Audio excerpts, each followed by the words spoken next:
So hello dear students, आप सभी का मेरे चैनल में स्वागत है। तो आप लोगों को पता होगा कि आप लोगों का फाइनल वाला है क्लास 9वीं का। तो डियर स्टूडेंट्स, आप एक चीज़ ध्यान रखना कि पिछले साल का क्वेश्चन पेपर है और ये ओरिजिनल क्वेश्चन पेपर है, जो कि एनुअल एग्जाम है, common annual school examination 2022-23 evening shift का है। सो इसमें से भी कुछ क्वेश्चन आ सकते हैं, ठीक है, देख लो कुछ। और जो क्वेश्चन पेपर का पैटर्न होगा बिल्कुल सेम इसी तरह का होने वाला है। तो इस वीडियो में बने रहो, पूरा एंड तक देख लो। ये है क्वेश्चन नंबर 1। रूसी संसद को खालिस्तान कहा जाता था, तो क्या कहा जाता था? ड्यूमा, ठीक है, उसको कहा जाता था ड्यूमा, ठीक है। क्वेश्चन नंबर 2 देख लो, ठीक है। आप इस वीडियो को पॉज करके पढ़ लेना। इंग्लिश मीडियम वाले और प्लस हिंदी मीडियम वाले, इन सभी का आंसर एक ही होने वाला है। अगर ये इसमें सी है तो इसमें भी सी ही होगा, ठीक है। तो प्रश्न नंबर 2 को पढ़ लेना, ठीक है, इसका आंसर हो जाएगा सी, ठीक है। प्रश्न नंबर देख लो 3 का आंसर, फिर प्रश्न नंबर जो 3 है उसका आंसर हो जाएगा ये एंटोनियो, ठीक है। देख लो प्रश्न नंबर 4। निम्नलिखित में से अंडमान और निकोबार द्वीप समूह कहाँ स्थित है? जो कि बंगाल की खाड़ी में स्थित है, ठीक है। प्रश्न नंबर 5 देख लो, भारत में निर्धनता रेखा का आकलन हेतु सर्वेक्षण करने की जिम्मेदारी किसकी है? तो वो इसकी है, राष्ट्रीय प्रतिदर्श सर्वेक्षण संगठन, बी इसका भी आ जाएगा, ठीक है। क्वेश्चन नंबर देख लो 6। निम्नलिखित में से कौन सी विशेषता बस्तर क्षेत्र से संबंधित है? तो यहाँ पे आ गया बस्तर क्षेत्र से, तो वो हो जाएगा ये 1905 में वन आरक्षण का बस्तर लोगों के नकारात्मक प्रभाव पड़ा, ठीक है। क्वेश्चन नंबर देख लो 7। निम्नलिखित में से कौन सी गतिविधि सेवा क्षेत्र से संबंधित नहीं है? तो हो जाएगा ये कृषि। प्रश्न नंबर देख लो 8। निम्नलिखित में से कौन सा कथन लोकसभा के संबंध में सही नहीं है? सही नहीं है, ये बात ध्यान रखना, ठीक है। तो ये हो जाएगा ये, लोकसभा कभी भंग नहीं होती, ठीक है। अब देख लो प्रश्न नंबर 9। निम्नलिखित में से कौन सी प्रायद्वीपीय भारत से सबसे लंबी नदी है? तो वो हो जाएगा गोदावरी, ठीक है। देख लो प्रश्न नंबर 10। भारत सभा में पेश हर प्रस्ताव पर हर शब्द और वहाँ कही गई बातों का रिकॉर्ड किया जाता है एवं उन्हें खालिस्तान से नाम से प्रकाशित किया जाता है। इसका हो जाएगा कॉन्स्टिट्यूशन असेंबली डिबेट्स, ठीक है। क्वेश्चन नंबर 11 में है वही, आपको पता होगा क्या है, ठीक है। इस 11वें का आंसर हो जाएगा ए। इस वीडियो को पॉज करके पढ़ लेना, बहुत इंपॉर्टेंट ये वाले क्वेश्चन आते हैं, ठीक है। क्वेश्चन नंबर 12 का भी ए है, सॉरी क्वेश्चन नंबर 12 का यहाँ पे सी रहेगा। क्वेश्चन नंबर जो 13 है उसका ए रहेगा। क्वेश्चन नंबर 14 का यहाँ पे सी रहेगा। क्वेश्चन नंबर 15 का यहाँ पे 5 रहेगा, ठीक है। क्वेश्चन नंबर 15 का यहाँ पे 5 रहेगा, ठीक है। क्वेश्चन नंबर जो 16 है, ठीक है, यहाँ पे पूछ रहा औपनिवेशिक काल में वैज्ञानिक हानिका की शिक्षा दी जाती थी। तो आ जाएगा ये, आ जाएगा imperial forest research institute Dehradun.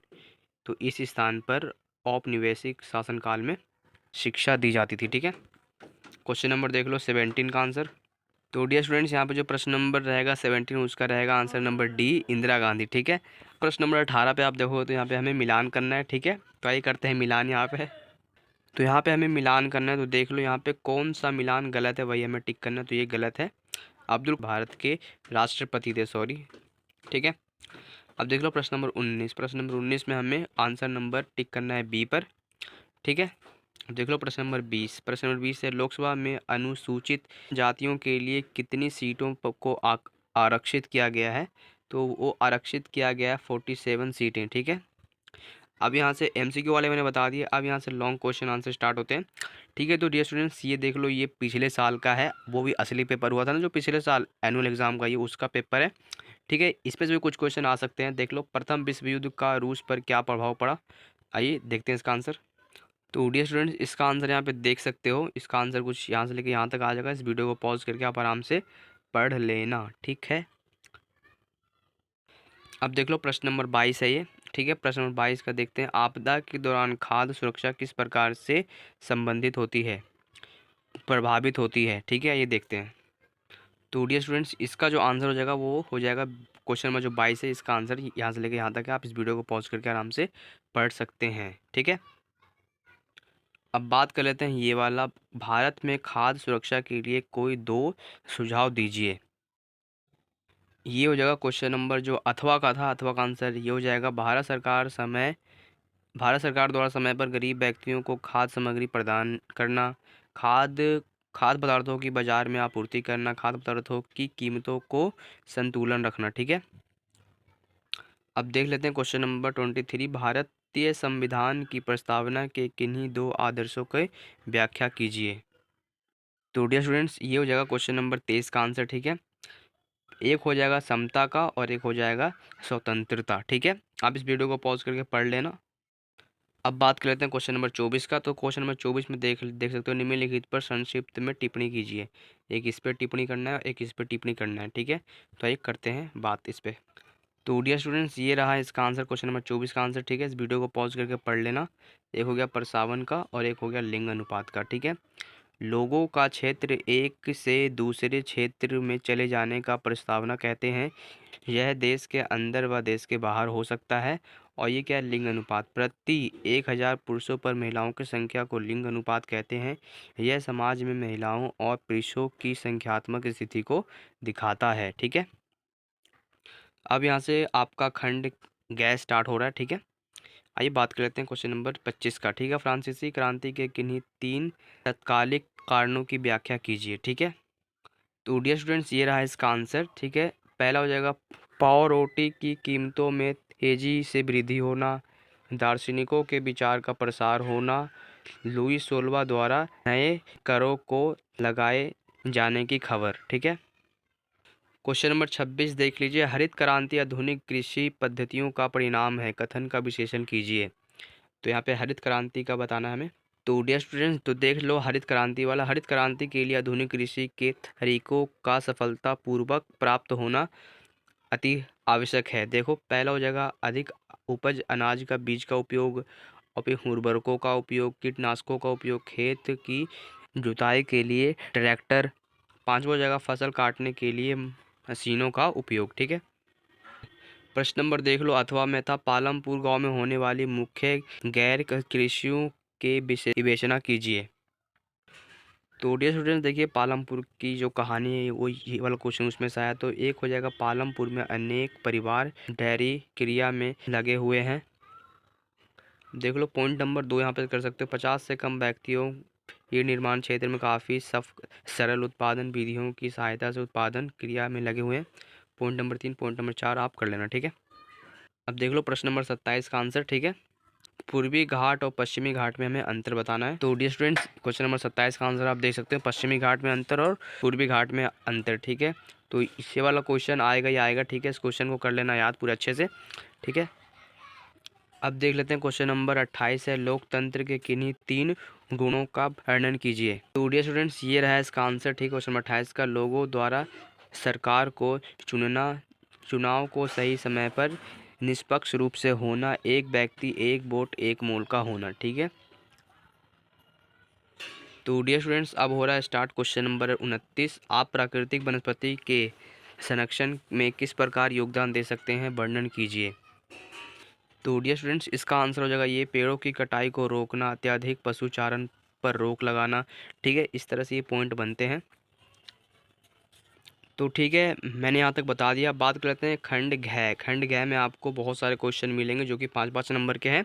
ये बहुत ही इंपॉर्टेंट है। ठीक है, आप अगर कर सकते हो याद तो कर लो इन क्वेश्चनों को भी। तो ठीक है, यहाँ से स्टार्ट है क्वेश्चन नंबर 30 का, एडोल्फ हिटलर के शासन में चरणबद्ध तरीके से लोकतंत्र का विनाश हुआ, कथन का मूल्यांकन कीजिए। तो डियर स्टूडेंट्स, ये है क्वेश्चन नंबर 30 का आंसर हिटलर के बारे में। ठीक है, इस तरह से हुआ था विनाश। तो इस वीडियो को पॉज करके पढ़ लेना। ठीक है, अब उसी में एक अथवे में क्वेश्चन आ रहा है, नाज़ी जर्मनी में मानवता के विरुद्ध बड़े पैमाने पर जनसंहार हुआ, कथन का मूल्यांकन कीजिए। तो यहाँ पर जो अथवे का आंसर हो जाएगा, एक तो पॉइंट बनते हैं ये और कुछ ये पॉइंट बनते हैं। ठीक है, तो इस तरह से उसका भी मैंने आंसर बता दिया। ठीक है, आइए बात कर लेते हैं क्वेश्चन नंबर 31 का, निर्धनता उन्मूलन के लिए भारत सरकार द्वारा शुरू की गई मुख्य योजनाओं का वर्णन कीजिए। तो आइए करते हैं वर्णन। तो इसका जो आंसर हो जाएगा वो इस तरह से हो जाएगा, पॉइंट बनते हैं, महात्मा गांधी राष्ट्रीय ग्रामीण रोजगार अधिनियम 2005 के तहत। ठीक है, काम के बदले अनाज कार्यक्रम 2004, प्रधानमंत्री रोजगार योजना। ठीक है, और होता है ग्रामीण रोजगार सृजन कार्यक्रम। ठीक है, तो इस तरह से पॉइंट बनते हैं डियर स्टूडेंट्स। तो डियर स्टूडेंट्स अब देख लो क्वेश्चन नंबर हो जाएगा ये 31वें का अथवा, ठीक है। निर्धनता के लिए उत्तरदायी विभिन्न कारणों का वर्णन कीजिए। तो जो अथवा का आंसर हो जाएगा ये भूमिहीनता, बेरोजगारी और निरक्षरता, ठीक है। और इधर से बनते हैं 2 पॉइंट। तो इस तरह से 5 पॉइंट अगर आप लिखते हैं तो 5 नंबर आपके पक्के हैं, ठीक है। तो डियर स्टूडेंट जो क्वेश्चन नंबर 32 आपको मिलेगा इस तरह से, तो इसमें आपको 5 पॉइंट मिलेंगे, हर एक पॉइंट का 1 नंबर है, ठीक है। तो क्वेश्चन नंबर 32 का देखोगे तो पॉइंट नंबर 1 का आंसर आ रहा है समानता का अधिकार, स्वतंत्रता का अधिकार, स्वतंत्रता का अधिकार, समानता का अधिकार और शोषण के विरुद्ध अधिकार, ठीक है। आपका जो क्वेश्चन नंबर 32 था उसी में से अथवा आ रहा है भारतीय संविधान द्वारा प्रदत्त अधिकारों पर संक्षिप्त टिप्पणी कीजिए। जो अधिकार है उस पर टिप्पणी करना है। तो डियर स्टूडेंट्स यहाँ पे जो प्रश्न नंबर 32 का अथवा था उसका यहाँ पे 6 पॉइंट है। अगर आप 5 पॉइंट भी लिखते हैं तो 5 नंबर आपके पक्के हैं, ठीक है। अब देख लो क्वेश्चन नंबर है 33, भारत की जलवायु को प्रभावित करने वाले कारकों की व्याख्या कीजिए। तो क्वेश्चन नंबर जो 33 है उसका आंसर कुछ इस तरह से हो जाएगा, ठीक है। अक्षांश एक तो हो गया ऊंचाई, एक हो जाएगा वायु एवं पवन, ठीक है। एक हो पश्चिमी चक्रवाती विक्षोभ और जेट धारा, ठीक है। तो इस तरह से 5 पॉइंट के 5 नंबर। देख लो डियर स्टूडेंट्स क्वेश्चन नंबर जो 33 का अथवा का आंसर ये रहेगा, सॉरी क्वेश्चन है ये, भारत में ग्रीष्म ऋतु की विशेषताओं का वर्णन कीजिए। तो आइए करते हैं वर्णन। तो डियर स्टूडेंट्स यहाँ पर जो अथवा का आंसर हो जाएगा ये देख लो 5 पॉइंट इस तरह से, ठीक है। तो आप इस वीडियो को पॉज करके आराम से पढ़ लेना, ठीक है। तो डियर स्टूडेंट्स यहाँ पे खंड अड़ा है, केस आधारित प्रश्न आपको मिलेंगे, ठीक है। आप तो इसको हल कर लोगे खुद से, ठीक है। आप अगर कमेंट करते हो तो मैं बता दूंगा इसका भी हल करने का आइडिया, ठीक है। ओके, इस तरह से आपको मिल जाएंगे आराम से अपठित गद्यांश, ठीक है। इसमें से छाट छाट का आपको लिखना है। अब आती है बात मैप का, ठीक है। तो देख लो ये पिछले साल कुछ इस तरह का क्वेश्चन पूछा गया था, ठीक है, ठीक है। और ये देख लो इस तरह से पूछा गया था, ठीक है। तो ऊपर के 2 क्वेश्चन और ये हो जाएंगे 4, ठीक है। क्लियर यहाँ तक? आइए इसका भी हम दिखाते हैं आपको आंसर। सो डियर स्टूडेंट्स यहाँ पे देख लो ये है हमारे भारत का मैप। तो भारत के मैप में आपको इस तरह से बताना था, ठीक है। यहाँ पे कंचनजंगा पर्वत शिखर, ठीक है। और एक आया था वर्ल्ड मैप, एक तो आपके पास एक आया था वर्ल्ड मैप, ठीक है। तो यहाँ पे आ जाएगा ब्रिटेन और यहाँ पे आ जाएगा जापान, ठीक है। यहाँ तक सभी का क्लियर है? Thanks for watching this video. I hope आप सभी यहाँ तक सभी का क्लियर है। आई होप आप सभी का इस साल का भी पेपर अच्छा जाए। Thanks for watching.